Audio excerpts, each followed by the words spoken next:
I was so excited. Alex got up twice with the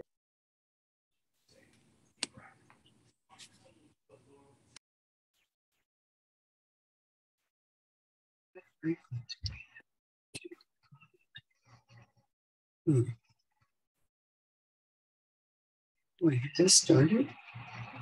Mute yourself, please.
Okay. All right. Can people hear us now? Okay. Anything? We tried this earlier. We tested it all out this morning, of course. Okay. Mark They can, all right. here. I can hear you finally. Great. Thank you. All right. Okay. Okay. All right. Perfect. Technology, it always senses fear, in my opinion. So, okay. So we've got that other, but one before we move on to the next slide. I'm sure many of the people in this room recognize, some of you have probably been on boards before, maybe you've been on this board before. These individuals have given so much time and energy to this organization. On behalf of myself, the staff, these folks have really given a lot to this community, and I hope that the members at large recognize that. It's kind of a thankless job, and these folks, yeah, please do. Especially with some of the turnover and changes that have happened over the last couple of years, and you have a new maintenance director, a new GM, changeover in staff. These folks have put a lot of work in, and even whether it's to come down and give us guidance, give us history, come down to sign checks, but they've put in a lot of time and a lot of care, concern, consideration for the community. So I just wanted to make sure that everybody recognized that as much as I do. And let's see, go on to the next one, if it will. How come this stuff works until it doesn't? Isn't that interesting?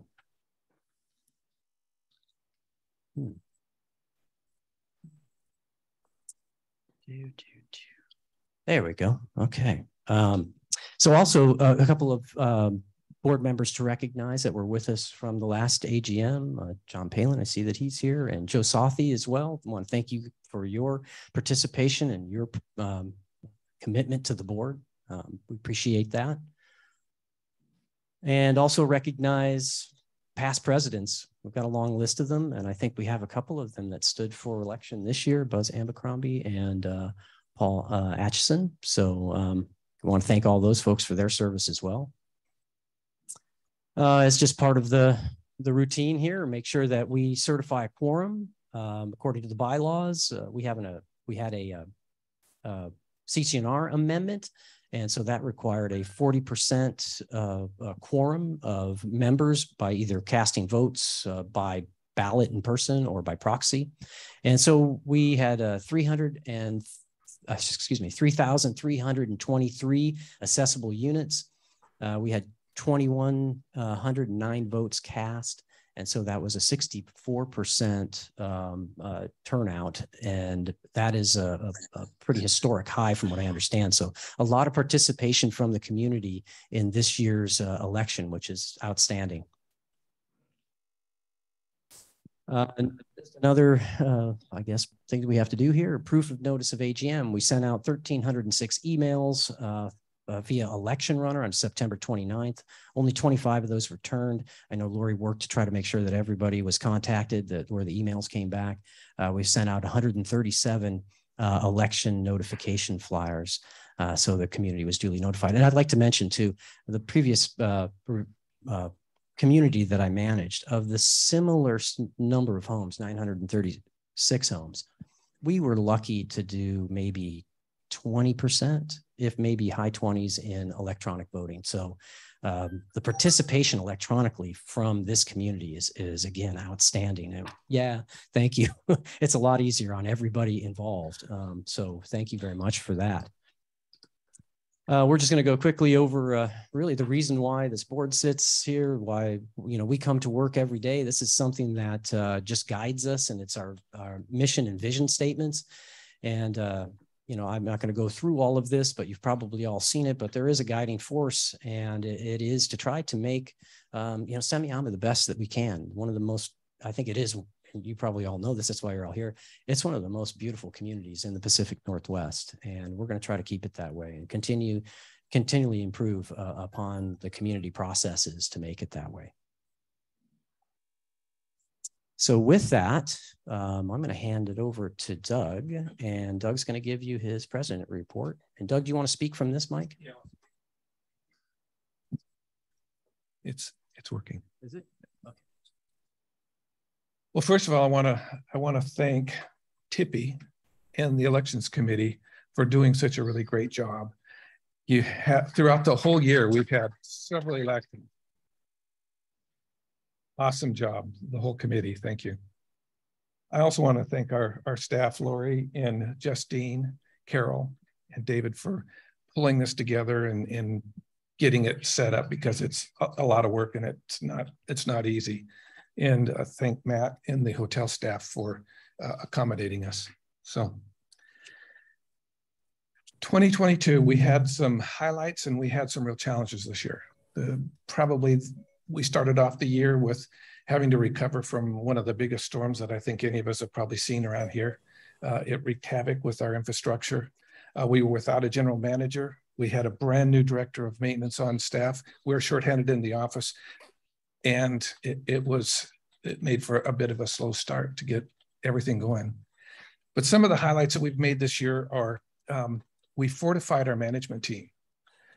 We were able to recruit David. David comes with a requisite of skills that are necessary for managing a community this size and this scope. And he got the right temperament, the right disposition. He's got everything it takes to do a really good job here. And so I'm really happy that we were able to get David. He started in February, by the way, so he wasn't here to welcome in all the work that had to be done with us from the storms. Dan Rudolph started the first of the year. Dan was new to the role. Come on, not knowing really much about the community, had to immediately dive in and start trying to figure out which way is up and what we're doing here. We moved Leroy at the first of the year to full-time. So with Dan's group of skills and Leroy's group of skills, we have a team with Mike assisting them. We have a team that can really do just about anything that needs to be done around here. And throughout the year, they demonstrated their worth in so many ways by saving us probably close to $200,000 in doing things in-house rather than having to outsource those. So I really appreciate the work that Dan and his team have done this year. We added Lori in June. which brought us back up to a full staffing in the office. Lori was able to bring back some of the tribal knowledge that we lost when Debbie left. And so she's been very valuable in that respect. Justine has just been a great trooper and worked hard every day. Even though she's part-time, we get probably almost full-time work out of her. She does really great work. And then of course, Carol does really good work on the ASC. So probably one of the most important accomplishments that we did this year is we got our reserve study updated. We now have a reserve study that has real numbers in it, that puts those out over time span so that we can plan well, and so that we know that when we get out in the future, when we need to draw on those reserves, that we have the money to actually cover. So we've done that. And so right on the heels of creating that reserve study, we created our 10-year long-term budget forecast. This is something that has been, since I came on the board 2 years ago, it's something that I just felt was missing and was really, really critical to the health of this community.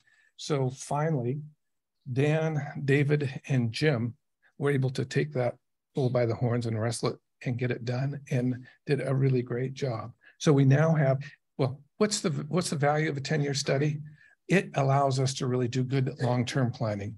And so priorities that are this year that we establish our long-term priorities, we can make sure that those priorities are getting the funding. And as we look out and we see big expenditures out in the future, it gives us the ability to plan for how we want to do that.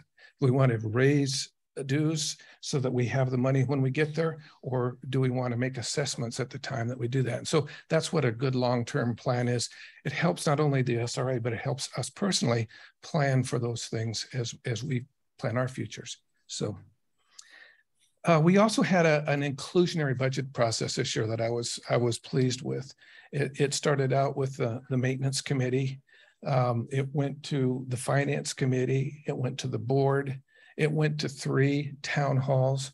So it was the most inclusive budgeting cycle that we've had, and it proved to be a budget that had wide community support. So thank everybody for their participation, especially the committee members.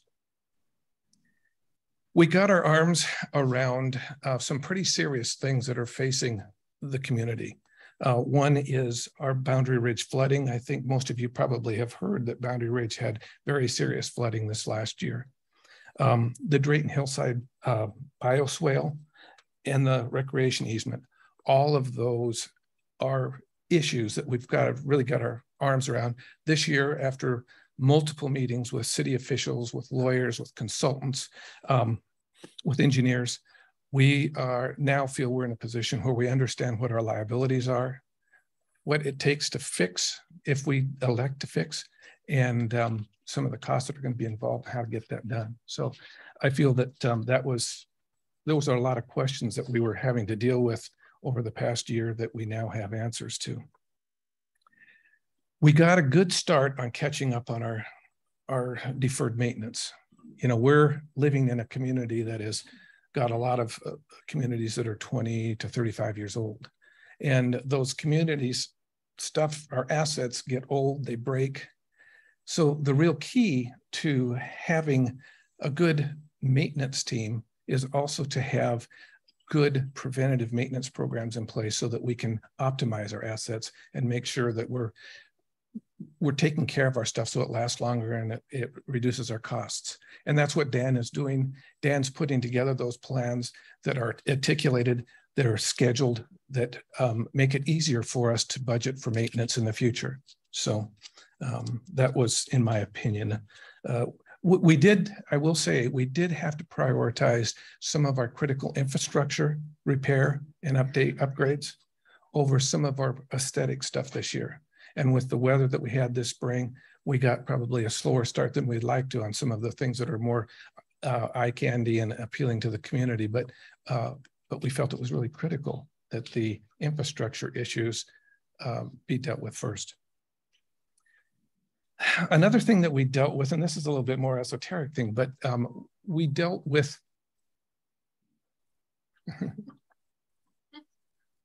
Anyway, I'll sing along here in a minute, but no, I won't, I guarantee you. We raised, I think, awareness and started to focus on the importance of the Semiahmoo brand equity.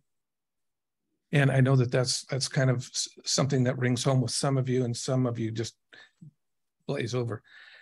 So what's important? Why is brand equity important to SRA? Well, it's really what has a direct impact on our home values.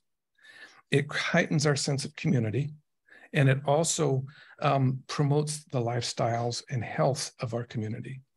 So it's one of those things we don't see every day, but it's something we don't think about every day, but it's one of those subliminal things. We can live in a community that's got a golf course, a resort, a marina, has a harbor on one side and the Puget Sound on the other, beautiful mountain backscape. But the thing that's really critical is for us to understand how our community is perceived. And the perception is online perception. It's when you visit here, and it's the perception we have of ourselves as a community. So it's not enough to live on the golf course, the marina, and everything. What's important that we understand is that we have the best marina north of Seattle. We have the #3 golf club in the entire state. We have a very respected family and business destination resort here that's surrounded by 27 communities, independent communities that all are part of what makes SRA. Over the course of the last few years, SRA had become somewhat myopic as it relates to being focused on just the residential piece. But we have to look at what we are as a group, as a community. That's what makes us different, and that's what makes people want to be here. And so we have to keep that in mind. So some of the things that we did this year was we always start our meetings, our public meetings, the staff, we have our vision and our mission statement that drove our budget cycle. It kind of drives everything that we think about. So that was the first thing we did. We also put together what we call the Semiahmoo Leadership Council. That's comprised of Matt, who is the manager of the resort properties, Jeff at the golf club that manages the golf club, a fellow from the city of Blaine that is the director of economic development and tourism, Tom Johansson from president of the marina, and David and myself. We meet once a month. The whole point of that is to talk about how we improve the brand value of Semiahmoo and where we can identify, where we can share resources and ideas so that we can make our community work better together. And we've identified a number of things, and we feel, I think, to one that it's been a very productive organization, a group to meet once a month. So I'm happy with that. And the other thing that we did is we committed to addressing the fairness and equity issue. I met last